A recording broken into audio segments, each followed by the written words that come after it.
여러분 안녕하십니까. 최진봉의 보이는 라디오 최보라. 화요일은 늘 킹진애 의원님과 만나고 있습니다. 김진애가 아니고 킹진애 의원님과 만나고 있는데요. 오늘은 지난주에 예고했던 것처럼 1시간 늦게 1시에 저희가 만나뵙습니다. 다음 주부터는 다시 또 11시 50분이니까 여러분 꼭 기억하시고 이번 주만 안 쉬고 다음 주부터 11시 50분이다. 꼭 기억하 점심때 꼭 켜놓고 식사 맛있게 하면 좋겠습니다. 자, 오늘도 저희를 위해서 킹진애 의원님께서 멀리서 오셨습니다. 어서 오십시오. 멀리서 안 오고 가까이에서 왔고요.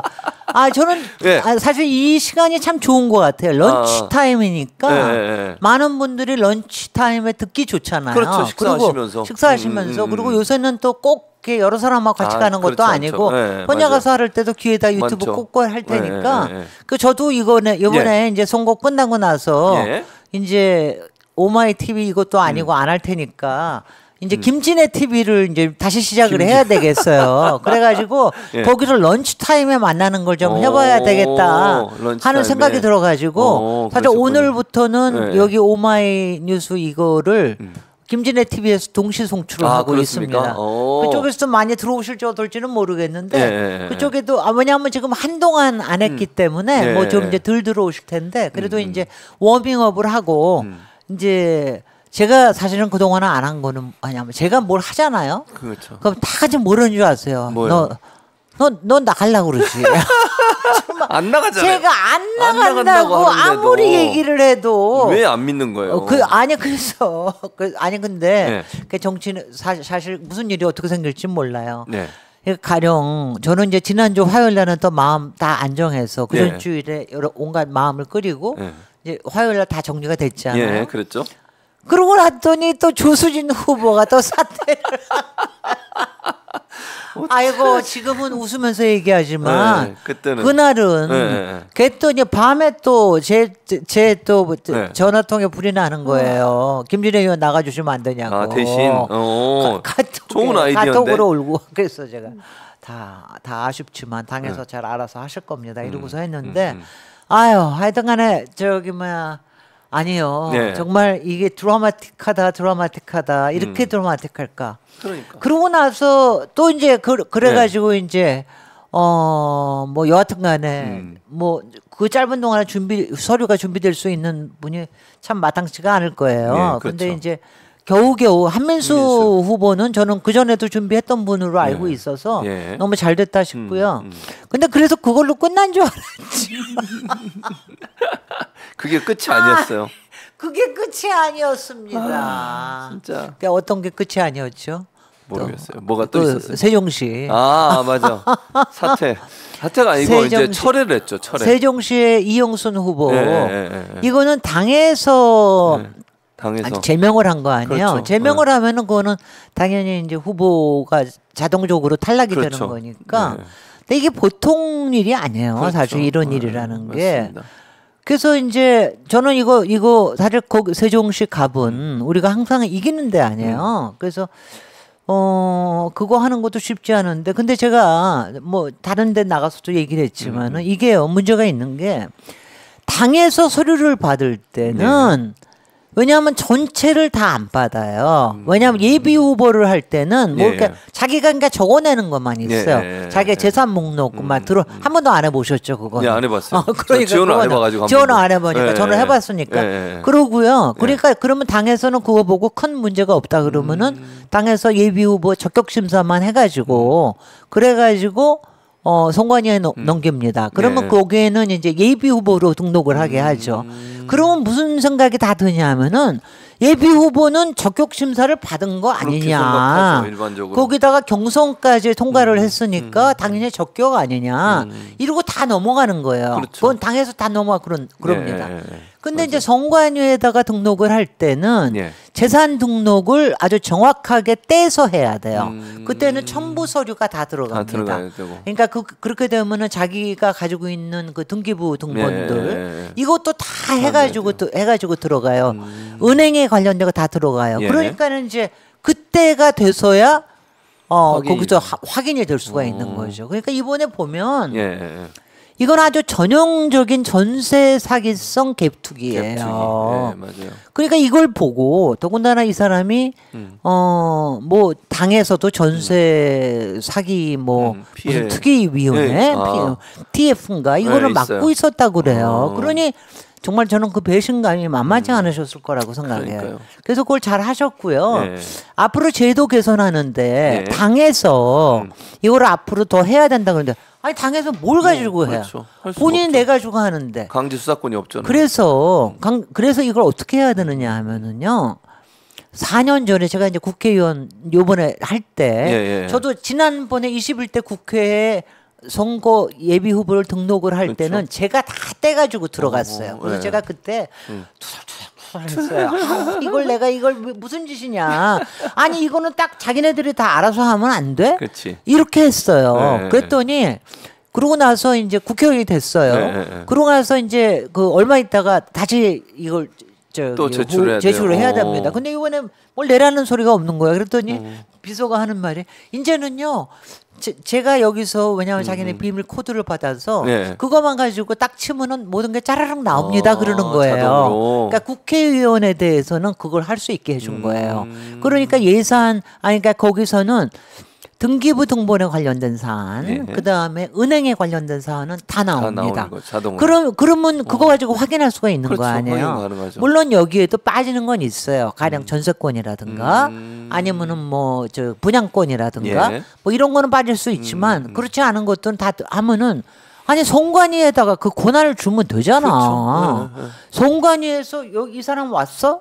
그럼 그 사람 다 하고 검색해서. 그 다음에 검색해가지고 하고 와이프도 해서 와이프 쫙 하고 그렇게 왜냐하면 예비 후보는 등록을 6개월 전부터 할 수 있단 말이죠. 그러니까 그게 충분하게 그게 될 수가 있어요. 그렇게 하면 되지. 네. 근데 이제 여태까지도 그런 일이 많았습니다. 실제적으로는 많았는데 여태까지는 대충 넘어갔죠. 네. 넘어가서 나중에 그냥 뭐 하나 일른한이 있더라도 그냥 넘어갔는데 이번에는 아주 되게 세게 한 건데 이런 일이 안 생기게 하려고 그러면 이런 제도 개선이 이루어져야 합니다. 되겠죠, 반드시. 그리고요, 네. 제가 지난번에도 제가 국회의원 때 제가 그걸 네. 했는데 이게 뭐냐면은 예. 예비 후보 등록했을 때 재산하고 예. 그러면은 뭐냐면 선관위에 등록한 재산하고 예. 그다음에 국회의원이 돼가지고 등록해서 국회의원이 되면은 바로 하잖아요. 예. 공직자 거기서 재산 차이가 신고. 나면은 그걸 가지고 얘기를 해야 돼요. 확실하게. 근데 어떻게 되냐면은 후보 때 등록한 재산 신고 있잖아요. 예. 그걸 싹 없애버려요. 그래요? 그건 뭐냐면 저희 후보에 예. 저게 있지 않습니까? 그러니까 예. 한 달인가 뭐 기한이 있어요. 아. 그러고 나서 내려버립니다. 그러니까 이거를 그냥 비교를 할 비교가 수 안 없게 되잖아요. 안 되는 만드는 거예요. 그러니까 그거를 비교할 수 있는 사람들은 되게 그거에 관심 있는 사람들, 경실련이라든가 예. 아니면 뭐 특별한 참여연대라든가 예. 이런 데서 그래서 거기서 비교해가지고 고발도 하고 그러는 건데 그때 걸린 사람이 바로 조수진 후보였습니다. 이번에 강북을 조수진 말고 국힘에 가고 국민의힘. 그래도 약 11억 원이 누락이 됐었다라고 하는 거를 그때 발견을 한 거예요. 근데 그것도 왜 후보 때 등록한 거를 아니 저기는 그게 뭐 개인 정보 보호 때문에 그렇다는데 아니 그거는 아니죠. 네. 후보 등록을 한 그거는 살려둬야지. 그렇죠. 근데 나중에 검증하게. 그래서 네. 정확하게 검증할 수 있게 네. 그렇게 해줘야 되는 거예요. 그래야지 그렇죠. 거짓말은 안 치죠. 맞습니다. 그래서 하여튼 이런 거에 대한 게 앞으로 더 철저하게 앞으로도 해야 될 일이 많은데 뭐 요새가요. 근데 예전하고 달리 예. 그 개인 정보 보호라는 거로 해서 예. 예전보다 굉장히 심각하게 더 많이 그러니까 이제 그거를 보호해주는 제도가 많이 생겼는데 예. 그게 감시를 못하게 하는데 작용을 하는 것도 사실입니다. 그런 문제가 있어요. 예. 네. 근데 세종시 얘기가 나왔으니까 네. 세종시 갑에 이제 후보가 공천이 이제 탈락이 된 거잖아요. 네. 그리고 나서 거기 후보가 이제 국민의힘하고 새로운 미래밖에 없어요. 글쎄요. 김종민. 유재화. 근데 네. 김종민 그분이 오늘 모 방송에 나와가지고 약간 뭐 민주당 지지자들한테 사과한 듯한 발언을 했다. 이런 거 보셨어요 혹시? 아니 방송에 나와서? 오늘 저는 그냥 네, 저기 기사로? 트위터에서 네, 보기만 했는데 네. 안 그러게 생겼어요. 진짜 너무하는 거 아닙니까? 아니 정말 이게 진짜 이게 나갈 때는 그렇게 분탕질을 하고. 세종시의 지금 유권자들은 네. 이게 얼마나 정말 이게 황당한 상황이에요. 그렇죠. 황당한 정말 상황이죠. 투표할 날만 기다리고 앉았는데 있었는데 투표를 지금 할 수 없는 상황이 돼 버렸잖아요. 근데 이제 저거는 있어요. 왜 투표를 하러 나가셔도 지역구에는 안 하시고 하고 비례만 하시면 됩니다. 그렇게만 하시고 거기에는 뭐 하여튼간에 무슨 뭐 기권의 저기로 뭐 딴 데다 동그라미를 찍든가 뭐 이런지든지 아예 표시를 안 하거나 뭐 그건 다 할 수는 있어요. 아니면 아예 그거를 내지 않을 수도 있고 뭐 이럴 수도 있습니다만은 이제 많은 사람들 심리가 그렇지가 않으니까 그래서 조만간 김종민 후보 측에서 뭔가 저수초가 있지 않겠어요? 저는 그럴 것 같은데. 신뢰할 수 있을까요? 김진애 의원이 어떻게 생각해요? 아니 뭐를 해야지 신뢰를 할 수가 있는데요? 그러니까요. 우리 아니 김종민 왜냐하면 저는 제가 이래요. 저는 항상 뭐 얘기도 했지만 떠나는 모습이 아름다워야 그 사람에 대해서 뒷모습도 있을 수 있다 이렇게 얘기를 하는데 아니 김종민 위원님으로 계실 때도 왜냐하면 당원을 굉장히 모욕을 하셨단 말이죠. 아니 1,000원짜리 당원 가지고 그 당원 가지고 뭐 그 사람들의 말을 듣는다 이런 식으로 얘기를 하니까 아니 지금 그 당원들이 이번에 공천혁명을 이뤄낸 건데 그거 못 믿고 나가신 거 아닙니까? 결국은 그 당원들의 공천혁명이라는 게 무서워서 나가신 분 아니에요. 그리고 그동안 뭐 해왔던 게 맨날 당에 사법 리스크 얘기하면서 얘기했던 건 뭐 오직 그거 아닙니까? 당권을 잡아서 공천권을 보장을 받겠다 이것밖에 없었던 건데 그런 거를 보면서 지금 이렇게 할 수가 있느냐? 저도 지금 할 말이 없습니다. 저는 이건 뭐 당원 우리 유권자들께 하나 맡겨야 되고요.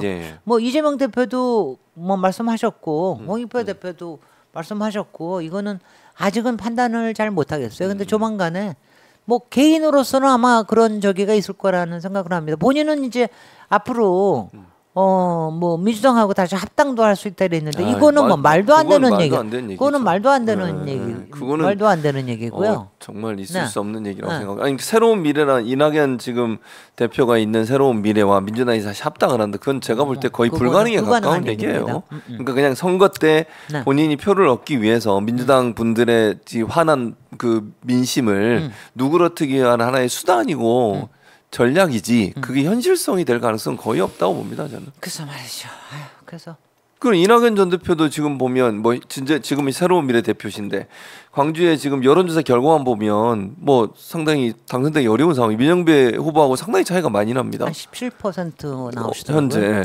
그럼 당선 가능성이 낮은데 그렇게 해서 만약에 낙선하면 이낙연 지금 대표의 미래 정치적 미래는 어떻게 해야 될까요?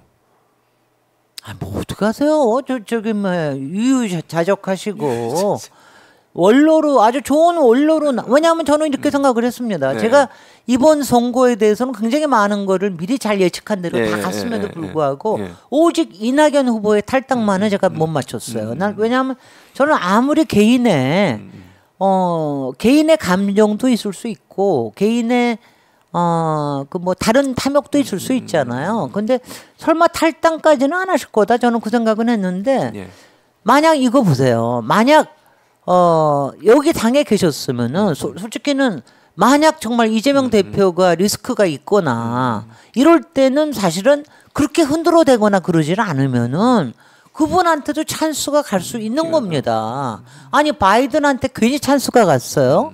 지금 그렇게 연배가 많으신 분한테 그분은 당을 계속해서 지켜오신 분이거든요. 예전에도 뭐 부통령 하면서도 말도 있고 그랬지만 힐러리 했을 때 자기가 물러나 있고 다 그랬었단 말이죠. 그렇게 될 수 있었는데 그거 안 하셨잖아요. 거기다가 나가면서도 또 나가 있으면서도 민주당에 대해서 뭐 여러 가지 바람직하지 않은 얘기를 하고 계시지 않습니까? 그다음에 하여튼 윤석열에 대해서 심판 얘기하는 것보다는 이재명에 대한 얘기를 더 많이 하니까 그러니까 그게 그러니까 아주 좋은 정치적인 행로나 아니면 은퇴해가지고 좋은 원로로 남는 여러 가지 방법을 본인 자신이 흐트러뜨리신 거기 때문에 그거는 뭐 거의 불가능하지 싶습니다. 그럴 것 같습니다. 네. 그래서 어쨌든 김종민 의원의 이런 제스처가 네. 제가 볼 때 성남 민심, 그 민주당의 여러 가지 이제 막 그 어려움을 주고 떠난 그 사람에 대해서 쉽게 민심이 돌아갈 가능성이 낮다 이렇게 보여진다 이렇게 말씀을 드려야 될 것 그러려면 같습니다. 아주 대단한 저기가 있어야 되겠죠. 그러니까요. 네. 네. 그렇게 근데 있어야 되겠죠. 너무 쉽게 그렇게 할 수 있다고 생각하는 것도 저는 대단히 불쾌하게 느낄 것 같아요. 그러니까 김종민 의원 이 정도 얘기하면 뭐 또 사람들이 돌아오지 않을까 이런 생각을 하는 것도 사실은 그분 때문에 받은 상처가 깊은 사람들 입장에서는 야 이거 너무하는 거 아닌가 정치인 이런 생각이 들지 않을까 하는 생각이 듭니다. 제가 이럴 때 예. 정말 이준석 이준석. 정말 예. 바보 아니에요. 저는 이준석이 예. 왜냐하면 만약 대구는 못 가겠으면 예. 세종시에도 나가라. 그렇죠. 세종시에 나가면 그거는 지더라도 말하자면은 혹시 용산에 나가든가 예. 세종시에 나가든가 뭔가 하여튼간에 제스처가 있는 거를 해야 되는 거 아니에요. 근데 실제로 세종시에는 나가는 거를 본인이 생각을 하고 있었습니다. 그때도 여러 가지 있었는데 예. 그런 거 전혀 안 하. 만약 이준석이 세종시 갑에 있었더라면 그러면 그 상당히 있었더라면은 좋았겠죠. 뭐 예, 여러 예. 가지의 부분에 대해서 고민을 예. 했을 겁니다. 그럼요. 그럴 적어도 수 있죠. 윤석열 그렇게. 심판에 대해서는 괴를 같이 할 거기 때문에 그런 부분에 대한 거는 상당히 있었을 거라는 생각은 합니다. 그러니까요. 맞습니다. 그래서 정치라는 거는 네. 정말 항상 정말 무슨 일이 벌어질지 모르죠. 모르겠어요. 예. 모르겠어요.